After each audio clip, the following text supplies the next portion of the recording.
focusing more on practical aspects. And of course, it's tough in rapid chess, especially when the clocks are low. Sometimes you just play moves to scare your opponent, to randomize things, and that doesn't necessarily affect the game. So it's interesting to keep an eye on those stats. The lower the number, the better. But either way, we're off. Here we go. Aimchess Rapid has started. Yeah, and it's the Spanish, the Roy Lopez opening. Not a surprise, Lawrence, Jovanka? No, I mean, we see this opening so many times. I mean, it seems to be the mainstay of the top players, but this particular pawn move isn't so popular on this level. I have to say it's very, very popular in players around my strength. So you often see it in women's tournaments. I mean, a lot of my colleagues play this line. It makes sense. You're just getting ready to fianchetto the black bishop. And we saw Eric kind of stare up at the sky, being like, what do I do here? Of course, he's seen this move before, but he won't have studied it recently, most likely. And Naroditsky is quite famous for his blitz chess, his bullet chess. He just wants to survive the opening, usually, and normally his strengths lie in the middle game and endgame. So will Eric go really direct? White, here we go. White can push a pawn in the center, exploding things open. This is the direct way because often there are exchanges immediately. Now White's bishop can come out. White can simply recapture the pawn in the center. Okay, he attacks the black queen. If he'd wanted to play more slowly, Eric, he would have just castled the white king, maybe slowly stepped forward in the center. But now, after a trade of bishops, usually, there we go, another exchange, and White has regained the pawn. Still very theoretical position. This has all been seen many times before, and this is the first real choice for White. Either White can castle queenside. This is one of the most popular moves, but that would allow Black to capture the white knight, or you step back with the white knight and maintain a good pawn structure. Yeah, you're right, David. Many, many games in the database, and I'm guessing now that the choice for White is still very much there. You know, White can actually step back the queen if she's attacked, and still there is the option of perhaps castling the king to the right or to the left if you can get very ambitious. Mm-hmm. So in terms of chess style, who do you think this position will favour? I think it'll favour Eric. I've actually had this position with Black a few times. I've done very poorly from this position. Yeah, c5 is standard, queen e3. This has been played many, many times. White has effectively got a pawn majority on the center and then on the king side. White tends to follow up with f3 here and probably will castle on the queen side as well. But Black is very solid. So it's I'm slightly surprised by this opening by Daniel because he's got a swashbuckling style, really. He's a very talented tactician. And with two kings on the queen side, probably then, will we have one of those very entertaining starts to the tournament? Normally, Kai, is when the kings are actually on other sides of the board, on opposite sides of the board. When the kings are on opposite sides, then you can start throwing your pawns down the board because your king isn't exposed. You know, something like this, exactly. So if the white king goes to the right side, to the king side, you can start throwing those queen side pawns down the board to open up lines. So I'm very curious to see where Eric actually decides. Could we still see him castle to the king side? Both options, like if this bishop goes back to e6, both options are very legitimate here, actually. And the most ambitious, because Daniel's king is on the queen side, would be king side. Yeah, I think so. I think that's a fair assessment. But ambitious, but also a bit risky, right? Just, yes. Because now Black, if you do castle this side, Black does have a ready-made plan later on. Yes. Pushing this pawn forward and trying to go for the white king. Could even do it straight away, but that's it. Yeah. That's very ambitious, but it's not completely. Yeah. It's not completely. And there you go. The kings are moved to the same side. My vibe is that perhaps Eric is going to look for getting an advantage in the later stages of the game, and I'm just basing it on my knowledge of the pawn structure. Because if you take a look at the pawn structure, especially in the middle on the right side, you'll see that White has an extra pawn. And Black has what Beth Harmon hated, those double pawns. And those pawns are no good. You know, they're kind of almost worth one. They control squares, but that's about it. So it's all going to be about White using that extra pawn.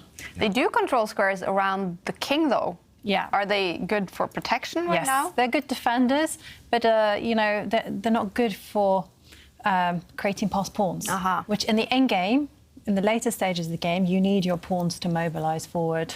Yeah, so if you can imagine all of the pieces disappearing, apart from the kings and pawns, Then black's 4 here will never really beat white's 3 because you can't create a pass pawn, but white's 4 on this side, they can definitely beat black's 3 because they are connected. So white would easily, if the pieces come off the board, just be able to start pushing everything forward, and white would be winning. But of course, a long, long way to go before that happens. Naroditsky won't trade off all of the pieces. He'll leave at least a few things on the board. And like you say, Kai, black's king is pretty safe in the meantime. OK, he just shores up his queenside. He just makes sure all these pawns protect each other.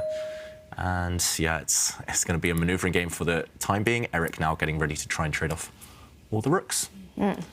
Both these players are just over 2,600 on the ratings in classical chess. Are they very equally good, both in streaming and in chess? They're both super grandmaster level at streaming, that's for sure. Yeah. Who's your favorite streamer among these two? I like Daniel because he does fantastic impressions of top players. If you've seen that. He did some on our show last year, actually. Yeah. I think he did Kasparov. He can do Kasparov, Nepomniachtchi, Kramnik. He tried to do you, David, but it was... I pulled him up. I said, Daniel, listen, you got to work on the English accent a little bit. I haven't heard that one. I have to say, if we had him on for an interview, I'm dying to hear that one. I agree. Especially if he's been refining it. Yeah. Yeah. And obviously, Eric is the streaming partner with your opponent in the chess boxing fight on Hambleton. Yeah, the chess bras. Eric Are they and talking Amma. about the chess boxing? Oh, on yeah, the chess all bra? the time. Yeah. You know, Eric is, I imagine he's Aman's shoulder to cry on, his moral support. I don't know, but I know they're excited. I think we'll talk about that later, but no, they're both fantastic streamers and fantastic grandmasters. First they are grandmasters and then they are streamers. That's important to say. And a set of rooks have left the board. I love Lawrence's trash talking. That is how a Brit does it. And it's very uncommon in chess, right? The trash talking. But chess boxing, very common. Yeah. Well, you know, in the boxing world, you know, trash talking I like is just that we brought that. the best element ever. Yeah. But I don't see why it can't be an element in chess boxing. Yeah, I think in chess boxing it's perfectly acceptable and should be encouraged. In chess in general, we never really had the rivalries. If I think of the rivalries of the past, it hasn't been trash talk. It's been a lot more subtle. Yeah. Korchnoi was trash talking. That's true. Korchnoi did. I remember he came up with some classic lines That's against true. Karpov. My opponent's name means fish. So he plays like a fish. I think he might even said cold fish. I think I've even... It's carp, carp. Of carp, yeah. But, I mean, there were some instances, Kasparov in short, he was saying, his name is short, and it will be short, as in he'll win them quickly. There's some instances, I guess, as well in the US, there are lots of kind of chess in parks, you know, with the hustlers, and they trash talk big time. So there is some precedent, but you're taking it to new levels, Lawrence. Well, I mean, you know, the pure form of chess, it's a regal game, it's a gentlemanly game. Yeah. So I think toning down the trash talk in chess is actually quite fine. But when it comes to boxing, no holds barred, basically. Let's just... I mean, you kind of need it, right, to be motivated to punch someone in the face. Yes. Also, trying to sell a lot of tickets, you know, because that's normally part of the boxing formula. Yeah. But this game is very quiet. We've got off to a very quiet start here. It's boring. They haven't got the pitchforks out now. This is all a bit of tap dancing at the moment. And Daniel seems a little nervous even, hiding in his shirt. Well, the thing is, though, you know, it is a very quiet position, but Daniel does have to tread accurately because the long game is brewing. You know, it's that advantage that we talked about, you know, it's building. And the more pieces that get traded off, the more things that Daniel doesn't do, then the more pressing this extra pawn in the middle will be. So I think he will be feeling nervous. You know, that's the thing with chess. You know, it's not just, you know, swords drawn and swords meet in the middle of the board. You know, sometimes you have the long game and you have all this nervous tension. And yeah, he doesn't look comfortable. Meanwhile, Eric just looks like he's in Yoda mode. You know, it's totally zen. Yeah, we should mention that Naroditsky doesn't play maybe as much over the board compared to Eric nowadays. Eric played, for example, the Olympiad. He played the European Club Cup just last week, so he's kind of in the zone. He's played himself into decent form, but Naroditsky mainly streams, mainly commentates nowadays. So maybe just the 5 minutes that he spent up to this point, that's just kind of getting back in the mindset of kind of playing a slow, strategic game. Most of his chess games online are blitz and bullet games, and he's one of the fastest out there, one of the fastest hands in the West with the mouse. So even if he gets in time trouble, Naroditsky will still be very, very good. But yeah, a bit strange to see him think. Also, to me, it's a bit strange that Eric kept the rooks on the board, because we thought, with this last move, sidestepping a trade, because we thought swapping off pieces would favour white long term. Aha, because of those double black pawns. Yeah, interesting decision by Eric, keeping some tension rather than just going straight for kind of that maths equation, simplification, trading, and working with a better pawn structure. So, OK, Naroditsky will move eventually, but just coming up with a plan now. So why did Eric then keep the rook on? What is his plan now? It's mysterious. Maybe that's why Naroditsky is a bit confused. OK, the king just sidesteps. Always a good idea if you castle on the long side. Tuck your king nearer the corner just to make sure it's safe. Yeah, I'm wondering what Eric's rook is doing. Maybe he just wants to support his central pawn pushing forward later. I don't think you want to rush. You don't want to put your pawns on dark squares and give black's bishop, the only bishop on the board, control over the light squares. But OK, big threat on the board.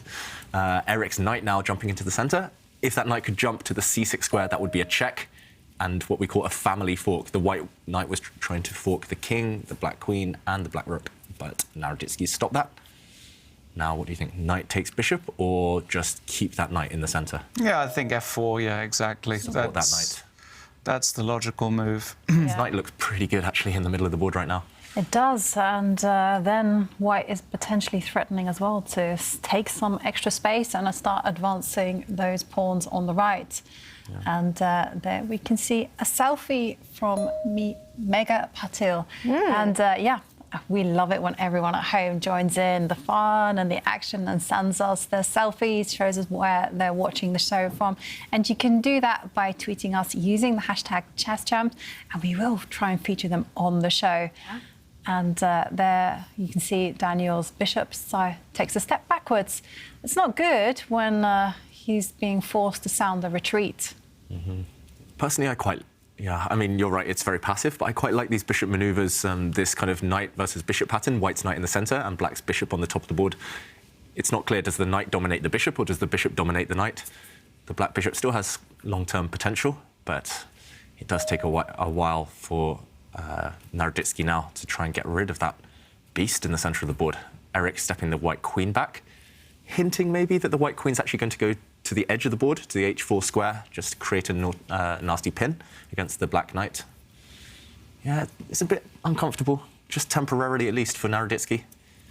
Feels like he's been overthinking a bit and retreating his pieces, which isn't great. That black king move that I praised, actually the black king is within range of the white knight. It's not ideal. What do you think, Lawrence? Something to worry about? Or?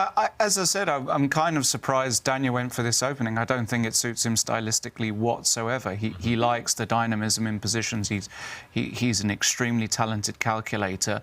And these are positions where, I'm not saying he can't, you don't get to 2600 plus without being able to do this, but shuffling around and not doing very much, that's something, David, you're great at, for example. And I mean that as a real compliment. But for Daniel, I don't see it as one of his big strengths. So h5, not in love with h5. Again, more weaknesses long term.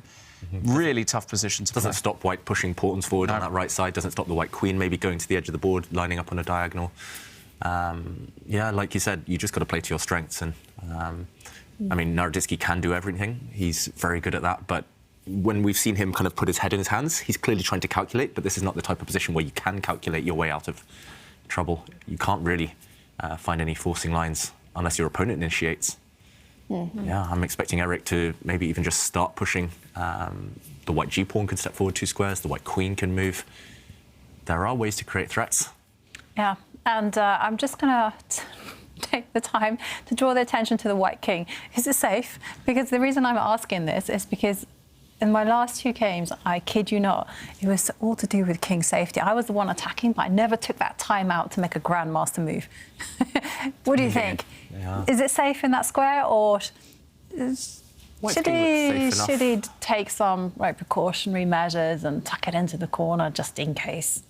Yeah, normally I would say always tuck your king in the corner if you've castled queenside, or at least tuck it 1 square, just like black has done. But white's king can't be attacked by a bishop ever. Black doesn't have dark squared bishops. Black's pieces are far, far away from ever landing a check. Yeah, it feels like maybe some more urgent stuff to be done. Yeah. But I wouldn't be surprised, Jovanka, if Eric does that over the next few moves, at least at some point. The bar has definitely been inching up for Eric. He still has more than 12 minutes on the clock. So would you say it's looking really good for Eric in this first game? It's a promising start for him. And like Lawrence said, opening-wise, Eric's actually very predictable. He nearly always plays the Spanish opening. He nearly always goes for lines that he can control and that he won't get into direct kind of confrontation with the opponent. So it just suits him down to the ground. Yeah, I mean, these guys must have faced each other, what, thousands of times, you think, online in blitz and bullet games? But at least rapid hundreds. Chess, hundreds, definitely. Yeah. But rapid chess is a different kettle of fish, and this is why Eric is taking a bit of time out now. You notice both the players, they stop when they're planning, and okay, a retreat. You love that knight. Yeah, I loved it where it stood. And the bishop now comes out. Yeah, it's surprising. The bishop was kind of controlled on a passive square. Now it's active, attacking the white pawn center. And I don't think we really want to touch those pawns in the center. They will give black's pieces some squares if they step forward. Strange. Huh. Yeah, it feels like Eric maybe just not backing himself to start creating those threats. Yeah, maybe he was just lost for a plan. You know, he'd done all the piece maneuvering because I don't like what he's done, retreating the knight. And now the queen comes to the h4 square, and now the black knight is pinned. Yeah, okay, this was Eric's plan. The black knight only really has 1 safe square. If it wants to retreat, it has to protect its queen.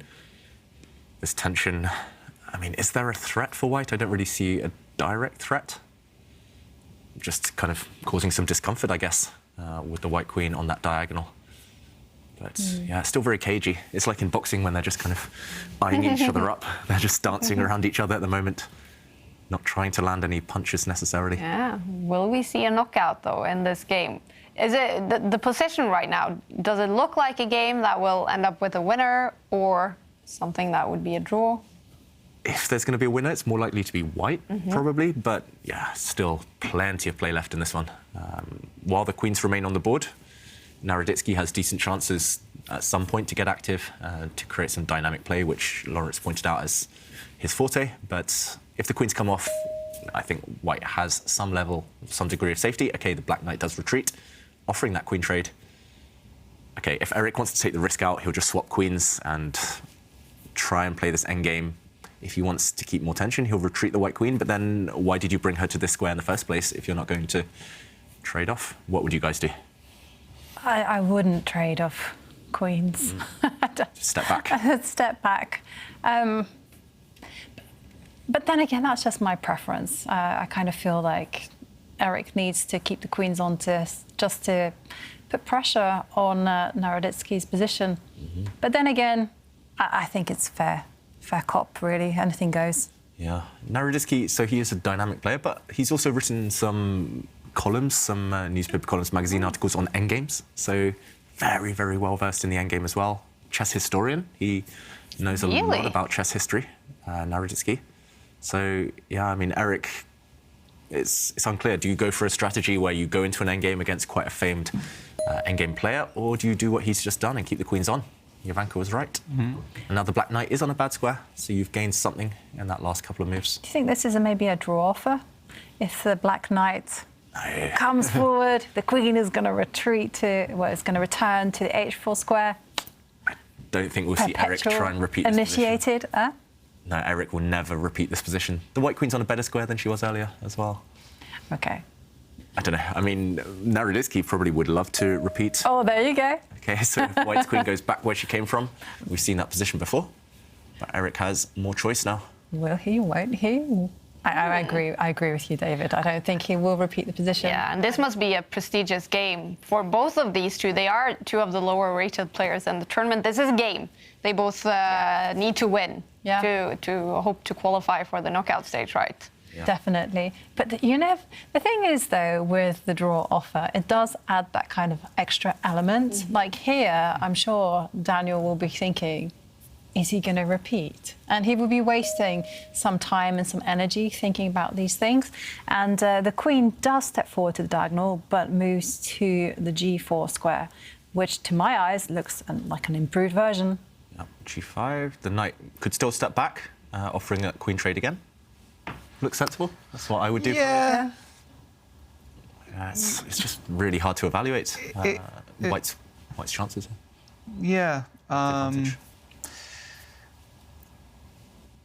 It's a tough position. It's a very tough position. I mean, I don't see anything else other than stepping the black knight back to where it came from, just again trying to offer that queen exchange. Okay, he instead retreats the bishop.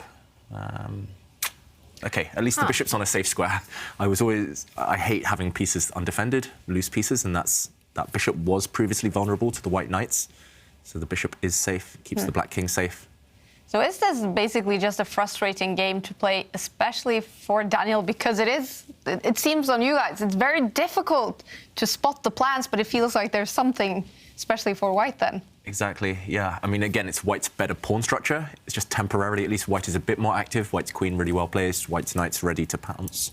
Yeah, it feels like Naroditsky is just waiting. And one thing that we have noticed throughout the tour, one thing I always suspected when I was playing long games, but it's really kind of accentuated in rapid chess, is that planning actually takes much longer than calculating. When you see the top players calculate, they see variations bang, bang, bang, like super quickly, just because every move is often forced, and it's easy to see even 5-10 moves into the future if your opponent only has one reply every time. But if it's a plan, if you've got 3 or 4 different kind of options, where to put your pieces, what type of pawn structure to go for, what type of which piece exchanges to make, that's when they really kind of tank. And that's why we've seen Naroditsky spend already 8 minutes, even though nothing that dramatic has happened. So wait, so you recommend calculating instead of planning, or the other way around? You have to do both in chess. Yeah. But calculation, you can practice. All the top players are really natural at it. But calculation, you can practice. You can make yourself really quick. But planning, you always have to take a time out. You have to take a step back, talk yourself through the process. What do you want? What does your opponent want? There's just a lot of questions. Yeah, the players are doing the right thing. They're spending a lot of time, but it's up to Eric now how to increase the pressure. Mm-hmm. And I find it very interesting, actually, that it's Naroditsky that refused to kind of repeat the position, refused to retreat the knight, and instead is maybe saying, let's see what you got. Let's see what the big plan is, Eric, and I'm going to try and grind you out. Yeah, they're both very ambitious players as well. They always play for the maximum, for the win. Naroditsky, I've played him a few times. Recently, we had a short match on kind of a blitz match, and there was one game I just tried to force a draw with White because I was like, okay, I've got the worst position ever. And he just never, ever, I mean, he just didn't let me off the hook. He tried to grind me down, and normally it's the other way around. So I was, I was very impressed by his determination, his fighting spirit there. Did I see something on Twitter the other day, David, that you were trying to set a record on Lee chess for the longest game ever? Or what was that? Yeah, I played a game and my opponent kind of blundered quite early on, and I think around move 50 he could have just resigned. I was about to make a new queen, but he just didn't resign. So I thought, okay, punishment is due. So I thought, okay, let's just keep the game going as long as possible. My opponent only had a king. I had a queen, a pawn, and a bishop. So I kind of spent 49 moves. Then I pushed a pawn. 49 moves, I pushed another pawn. So we got to move 300. And then Lee Chess just shut the game down. It said draw. Because apparently that's the limit. It doesn't allow games longer than 300 moves. I was gutted. I calculated I had at least 4 more pawn pushes. Oh, Did or you? at least 5 more pawn pushes. Did you get back the rating points? Oh, No. oh, so many rating points. I must admit, I when I saw that tweet, I giggled a little Yeah. bit inside, and I was like, "But he serves you right. You should have just checkmated them." 300 moves. I mean, the longest game in World Championship history is 126 or something. 130 something. Magnus said it Yeah, recently. yeah. In 2021. 300. It's more than the double. How much time did this take? That was just a rapid game, so we had 10 minutes each on the clock. I still had nearly 5 minutes left at the end, but yeah, that's one cautionary tale. Don't play with your food. Don't play with your food. And don't play with David if you are in a rush. That too. Naroditsky definitely not in a rush, just playing a calm pawn move. Yeah. Just kind of controlling some squares. Now the black pawns control any squares the white knights want to jump into on that left half of the board. Still very cagey. Just Yeah, both players I don't think are particularly comfortable here, actually, somehow, because I think they both understand it's one of those positions which is very close to equal, and, you know, you make small moves here, A3, you know, B3 perhaps, although I'm not a massive fan of B3. You could try G4, but I'm not sure the trade of pawns actually helps white particularly. yeah, I mean, your queen's kind of in the way. You want to step away now and then push this pawn Yeah. again, but And it takes time. just to kind of make sense of Daniel's last move. I mean, this A6 move. Is there the possibility that he could be playing in a very super ambitious manner by actually threatening to push the B pawn 1 step forward, maybe move it another square, and it's there now. It's a possibility. It wasn't before. Yeah. Yeah. True. It's really fascinating how different our minds are, Jovanka, because I thought, OK, just pushing this pawn, now the king is safe, you've got an escape square, you're controlling every square in your corner of the board. I didn't even consider pushing this pawn forward, but now you mention it, yeah. If you can destabilise this knight, kick this knight away, then suddenly this pawn in the centre is vulnerable to the bishop and to the knight. Yeah, I'm not saying I would do it right now. It's something in the back of my pocket that I would bring out at the right time. Yeah. Why not? B4, it's too late. You can push the pawn to B4. Oh, very good, David. Very good. But yeah, it's tempting. OK, we have seen G4 on the board. So white is pushing, but it's not clear what the next move is. OK, I guess at the moment he's maybe threatening to capture this pawn, but if black... Is the idea if black captures to take with a knight? I don't really think this is too great. It looks like a pin. The black knight can step back, however, defend its queen. Unless there's an idea of trading off the queens and somehow, I don't know, going for this pawn. I don't really see it right now, but OK, we have seen a capture from Naroditsky, so he was just doing a bit of calculation there. And Eric wants to take. You always want to capture towards the centre. You want to keep your pawns together, but knight takes pawn is maybe a more dynamic option. All right. The bar is slowly inching up for Eric, but it is a slow start to the Aimchess Rapid. Most games seem to be about equal, although Magnus Carlsen, the bar is going up for him in game 1 against Shakhriyar Mamdiarvan. It's also looking very good for Richard Rapport against Hari Krishna. And Richard Rapport, I know there's been some questions about him playing under a different flag now. He has switched countries and federations, so he is now representing Romania. He used to represent Hungary, and I think he lives in Serbia. Very international grandmaster. Yeah, his wife as well, very strong player for Serbia, I think. Yeah, because I think he lives in Serbia. He lives in Belgrade. She's changed to federation, I think, although you can't quote me on this, I think they've moved to Bucharest. Aha. I think. So they moved to Romania and now... Yeah, they've both switched, actually. Okay, yeah. So now representing another country, great news for Romania. Richard Rapport is not only a great player, very entertaining player. So look forward to follow his games as well. And it looks like he's getting a very good start against another super strong player, Hari Krishna. Can't wait to see Richard's stats on Aimchess because he has the most unusual creative style ever. So I want to see if the computer approves or the computer's going to go, no. Accuracy, not very good. His centi pawn loss will be exactly. skyrocket high. Maybe if he's playing weird and wonderful, quirky moves. Yeah. I don't know how the computer would register that. I know to the human mind, it's like, whoa, what is this? And then 10 moves later, you're like, well, that one had a very deep plan that I didn't see.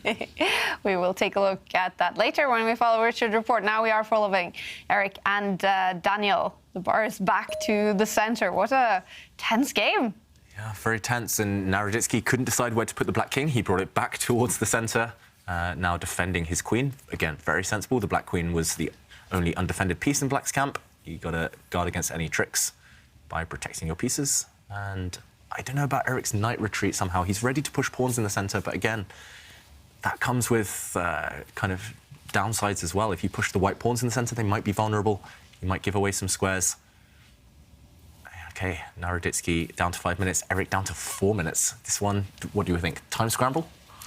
Yeah, I think they might both actually enjoy a bit of a time scramble because they're very, very good. Adrenaline junkies. Yeah, they're adrenaline junkies. They're fantastic bullet players, fantastic blitz players. So it wouldn't surprise me if we get a bit of a shootout in time trouble. But yeah, it's been such a cagey game. Nobody really wants to make a serious commitment. You know, your idea of going e5 here, for example, he's just against the idea of pushing this pawn, and I completely understand it. Knight f2 looks like an all right move. Maybe we can show just why pushing that pawn was not as attractive as it might look initially. Lawrence, so if the pawn pushes forward, where would you put this knight? Would you... I think you probably go to d5, do you not? Put it in. And, for example, if the queens come off, if the knights come off, we talked about this pawn majority being good, but they are quite weak as well. Yeah. Black's bishop can attack this pawn, for example. White's knight is not that great. You have to kind of take care of this pawn just in case at some point you don't want to rush to take it. The bishop might get trapped there, but White might lose some time. Black's king is also near the centre. Looks like a Berlin endgame, which we know has a very good, very solid reputation for Black. And, OK, White instead retreating. Unclear where that knight's going, just defending his pawn, I guess, in the centre of the board, and passing the move back to Daniel. And I just have a feeling he's going to maybe push his bishop to this square, put his king on this square, just kind of wait and sit, and there we go. It's just a very Naroditsky type of move, that one. It's the type of move you play when you don't want to commit any of your pieces, don't want to commit to any plan. Next move, he'll advance his king just to a slightly safer square. And the wait goes on. So what do you prefer in this game, the bishop and the knight, or the two knights? Oof. That's a very good question. I think... I'm struggling to come up with an answer just because they both have pros and cons. The knights, they both look good, but at the moment they don't have anywhere effective to jump into. I'm very biased because I love bishops in general, but I normally prefer them as a pair. Here, Black's bishop is quite decent, though, putting some pressure on the centre. I actually like Black's pawn structure now. These pawns cover the dark squares. This bishop covers the light squares. So you just kind of control everything right now. But yeah, it's hard to say. The knights, if they can find outposts later on, they will be potentially quite strong. Eric taking under 3 minutes. He spent a lot of time now on these last moves. Yeah, and it's still not very clear what his plan is, because at some point he is going to have to commit and have to advance something. And, well, retreating the queen does indicate that he wants to, as David's showing, to push the g-pawn to attack the knight. But is that even so great? I don't know. I mean, I must admit, you know, look at White's position. There's no harmony. I mean, you mentioned none of the knights are on good circuits. They've got no active roles. They don't have any posts to string forward to. And, yeah, and you know me, I've got at the back of my mind this pawn advance. Yes, but okay, no, I wanted to do it after a while. I've been watching and learning from David, both Davids and Daniel, and I'm thinking, yeah, improve your king first, and then... Yeah, and then you start taking action. Exactly, because... I mean, it's a blitz game now, though. Yeah. It's 3 minutes against 3 minutes. Maybe the moment is coming, Jovanka. Maybe you just go for it. Just start posing different questions, different problems for your opponent. When do you change the pace of the game? When do you go a bit more direct rather than just sitting and waiting? Neither player wants to do that forever. And I am noticing in another game, Magnus Carlsen, Shakhriyar Mamdiyar. The bar was over to Magnus's side, but it has shifted to Shakhriyar's side. Are we getting a little bit of a shocking start in that one? It's looking very good for Mamedyarov. Just took a peek over. But yeah, we know he can do that. Yeah. You mentioned Rapport being full of surprises. Mamedyarov is another one. David Anton. They've all got these styles where they can surprise you. They can beat anyone on their day. Well, we also have the biggest chess surprise I think I've ever seen in history was when Naroditsky Abdusattorov won the World Rapid Championships. I mean, who would have thought that was out of the blue? 17 years old at the time. Yeah, I mean, he's promising, but I think he beat Magnus, he beat Caruana, he beat Nepomniachtchi in the playoff. Yeah. How do you, beat one of these guys, let alone all of them in a row, like Abdusattorov did just last December. Yeah. And later on, only a couple of months ago, he led Uzbekistan to the Olympiad gold. I mean, what a player. Been a bit of a... Well, it's been a decent 12 months. Yeah. World champion, world team Olympic champion. It's not a bad year. He's a phenomenal talent, and I've spoken to a lot of top GMs about him who, even quite a long time ago, said that there was something very special about him. His rating doesn't quite reflect it yet. It's quite interesting. He's still not... You would kind of expect him to be 27-30, 27-40 in a classical. He's not there yet. He's still very young. Is that because of COVID? Just 2 years not playing over the board? I think partially, but I think actually he's just waiting for invitations to big tournaments. And we got your move, Jovanka. I know, and I feel like I've won lucky on the chess bingo once more. Look at that. I've been raving about this move now for quite a while. I probably would have done it 10 moves ago, but is now better late than never. Yeah, and that's provoked Eric into finally taking some action as well. So finally, belatedly, the player's doing something, and the game is holding up. OK, the Black Knight under attack. I am starting to like Black more and more, though. It feels like White has been unsuccessfully shuffling. Not really much progress made. Even this pawn move, you put a knight on h5 here as Black would be the standard procedure. The knight is not out of bounds there. It hits. I'm kind of surprised by knight d7, but perhaps Daniel is also thinking he can reroute to b6 in some positions. Yeah. Would you have put the knight on h5, David? I think there's arguments to be made for both. I think it's a matter of taste, Lawrence. Now, like you said, the knight is going this way. He's just planted it, and the Black King now super safe with these pieces, but also hinting to come in. And this one is very weakening for White.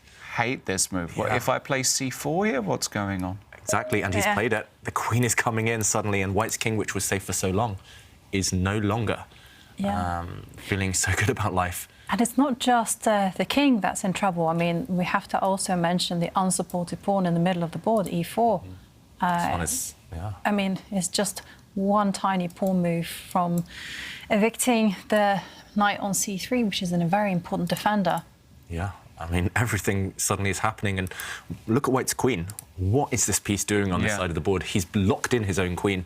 It was active for so long, now it's not participating. This knight, not great either. And, I mean, clear plan. This is just over, right? I mean, objectively. Yeah, I think it's just done because, you know, queen a3 check is a threat, but also if you played a move like knight f to d1, it's not a particularly pleasant move to play, but just to try and get the queen back, you run into a very quick b4. Yeah.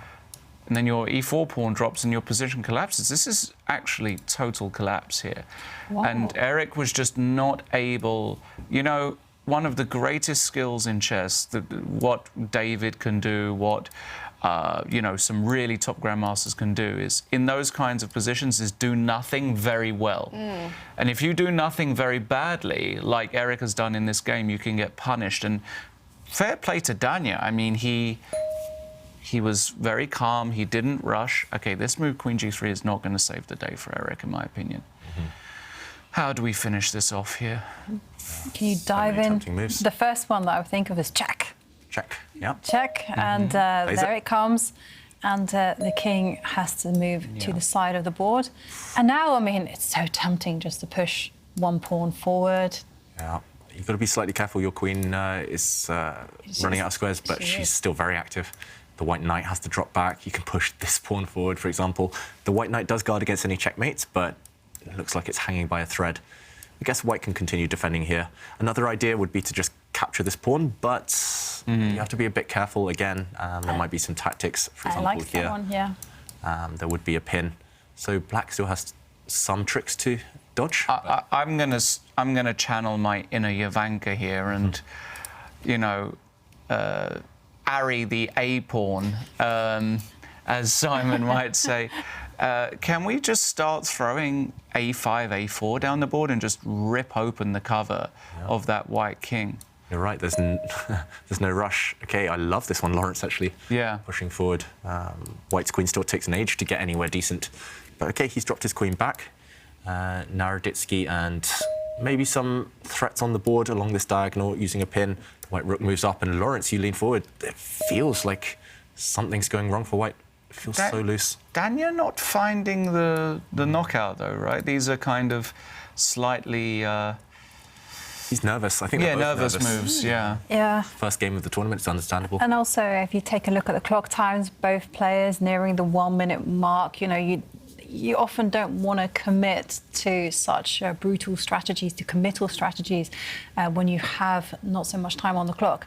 And, well, we see him just attack the rook. I don't think this is a bad move. I think black has still got the overwhelming position.